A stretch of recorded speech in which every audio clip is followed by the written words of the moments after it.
warahmatullahi wabarakatuh. Saya Rahmat Herlikas.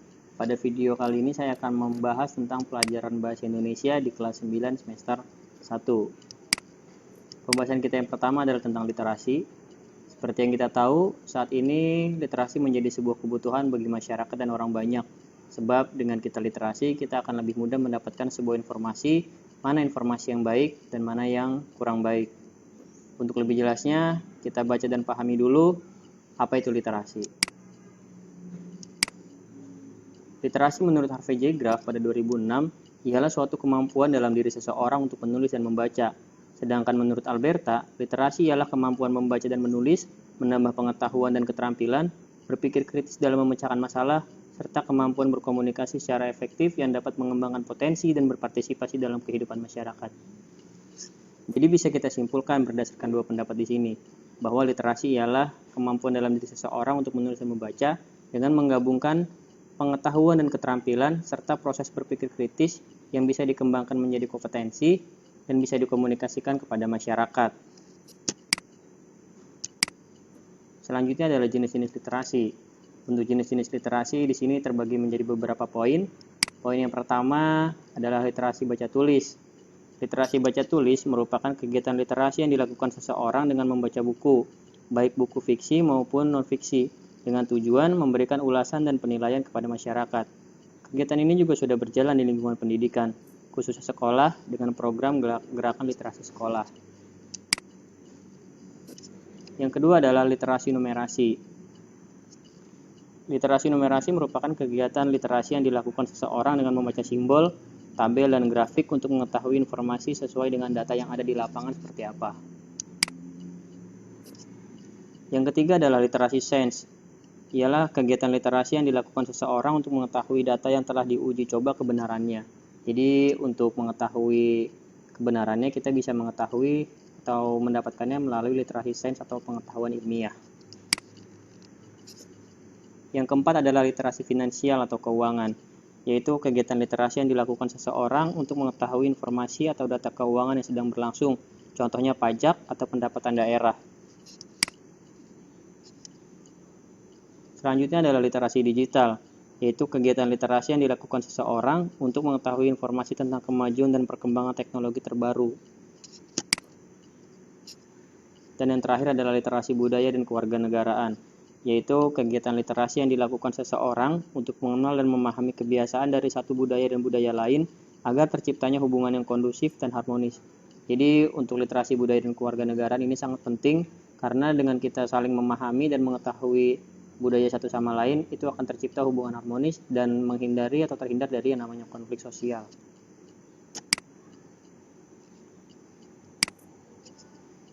Selanjutnya adalah teknik membaca. Teknik membaca dibagi menjadi beberapa poin.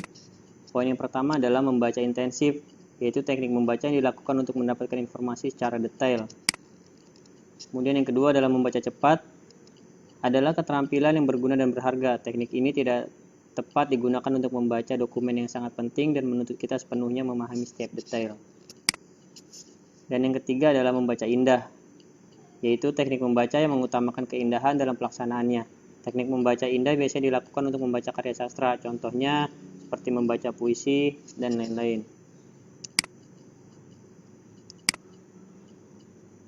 Selanjutnya adalah jenis-jenis membaca cepat. Yang pertama adalah baca layap atau skimming. Teknik membaca ini seluruh bacaan dengan bacaan cepat untuk memahami gambaran umum bacaan, ide pokok, bagian penting, struktur teks, dan mengingatkan kembali apa yang pernah kita baca sebelumnya. Yang kedua adalah baca tatap atau scanning. Teknik membaca cepat namun tetap teliti. Teknik ini bertujuan untuk memperoleh fakta dan informasi tertentu tanpa membaca informasi lain. Teknik baca tatap biasanya digunakan untuk mencari informasi dalam daftar isi, indeks, buku telepon, kamus, atau ensiklopedia. Poin selanjutnya ialah baca pilih atau selecting.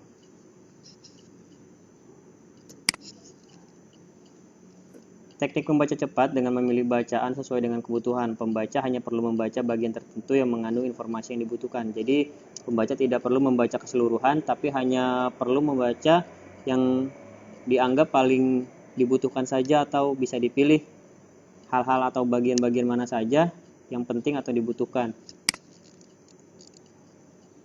Selanjutnya adalah baca lompat atau skipping, yaitu teknik membaca cepat dengan mengabaikan atau melompati bagian yang tidak diperlukan. Jadi dalam membaca cepat ada 4. Yang pertama adalah skipping, kemudian ada scanning, selecting, dan skipping. Pada dasarnya membaca cepat bisa diibaratkan seperti alur kehidupan. Contohnya ketika kita ingin menjadi seorang juara, pasti ada langkah cepat dan tahapan yang kita ambil untuk mewujudkannya, sehingga hasilnya maksimal. Sama dengan membaca cepat, misalnya kita memilih langkah awal yang tidak terpikirkan oleh orang lain, serta mengabaikan hal-hal yang tidak penting atau malah mengganggu proses latihan kita menjadi seorang juara.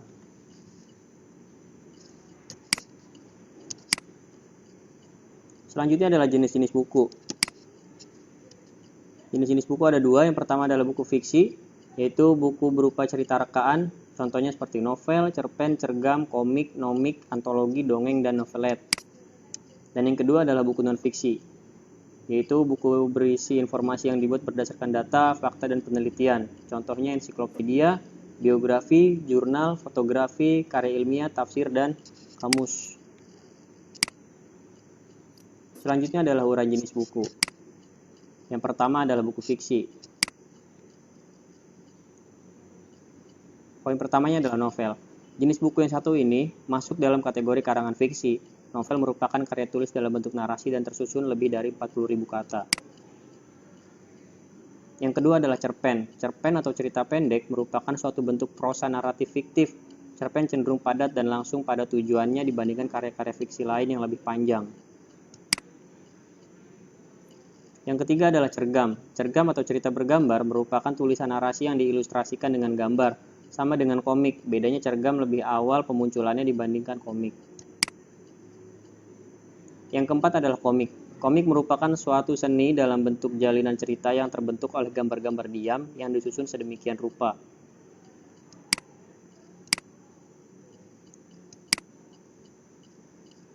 Selanjutnya adalah nomik atau novel komik yang merupakan jenis komik yang ceritanya lebih kompleks seperti sebuah novel.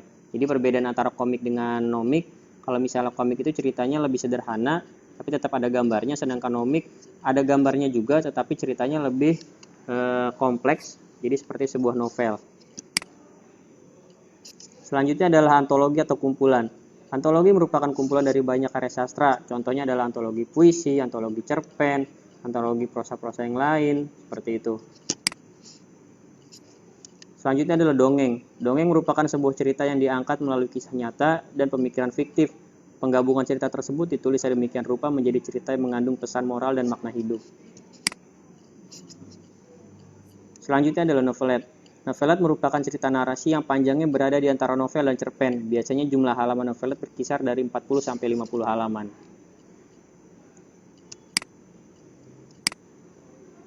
Selanjutnya adalah buku non-fiksi atau buku cerita yang berdasarkan data dan hasil penelitian. Yang pertama adalah ensiklopedia, yaitu merupakan gabungan dari beberapa buku yang berisi ilmu pengetahuan yang tersusun sesuai abjad atau sesuai kategori. Yang kedua adalah biografi. Biografi merupakan buku yang berisi tentang kisah hidup seseorang, biasanya orang-orang yang berpengaruh, mulai dari yang kelahirannya hingga kematiannya jika sudah meninggal. Jadi untuk biografi ini seperti kisah riwayat hidup seseorang, terutama tokoh-tokoh, ya, dari mulai lahir sampai dengan meninggal. Kemudian juga biasanya terdapat ada beberapa prestasi-prestasi apa yang pernah ia raih sebelumnya.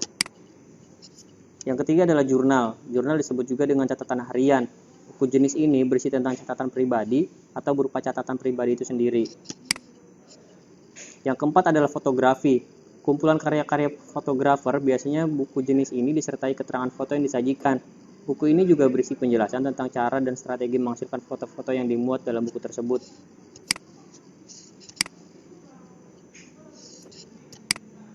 Selanjutnya adalah karya ilmiah.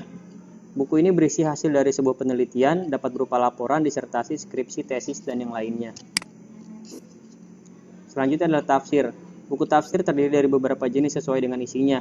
Misalnya tafsir mimpi dan tafsir ayat Al-Quran. Tafsir diberikan dengan tujuan memberikan penjelasan lebih mendalam tentang hal tertentu agar lebih mudah untuk dipahami. Selanjutnya adalah kamus. Kamus merupakan buku berupa acuan yang memuat ungkapan dan kata, biasanya disusun berdasarkan abjad, dilengkapi dengan makna, terjemahan, dan pemakaiannya. Nah, jadi itu tadi adalah jenis-jenis buku. Yang pertama adalah buku fiksi dan buku non-fiksi. Sudah dijelaskan juga contoh-contoh dan pengertiannya. Selanjutnya kita masuk ke peta konsep. Ya, setelah kita membaca sebuah buku, kita pasti mendapatkan sebuah pemikiran atau hasil bacaan yang bisa kita jadikan atau bisa kita kembangkan menjadi sebuah peta konsep. Peta konsep adalah suatu peta berbentuk grafik yang berguna untuk mengorganisasi pengetahuan dan sebagai representasi pengetahuan itu sendiri. Manfaat peta konsep adalah yang pertama, meningkatkan kemampuan untuk mengingat suatu secara utuh dan detail. Kemudian yang kedua, meningkatkan kemampuan menyusun informasi, meningkatkan konsentrasi dan imajinasi, menjadikan waktu membaca menjadi lebih menyenangkan, membuat materi yang sulit dimengerti menjadi lebih mudah dipahami. Nah, jadi manfaat peta konsep di sini ini ada meningkatkan kemampuan untuk mengingat, kemudian menyusun informasi, kemudian meningkatkan konsentrasi, menjadikan waktu membaca lebih menyenangkan, dan membuat materi yang sulit menjadi lebih mudah untuk dipahami. Ini adalah beberapa manfaat dari peta konsep. Jenis peta konsep.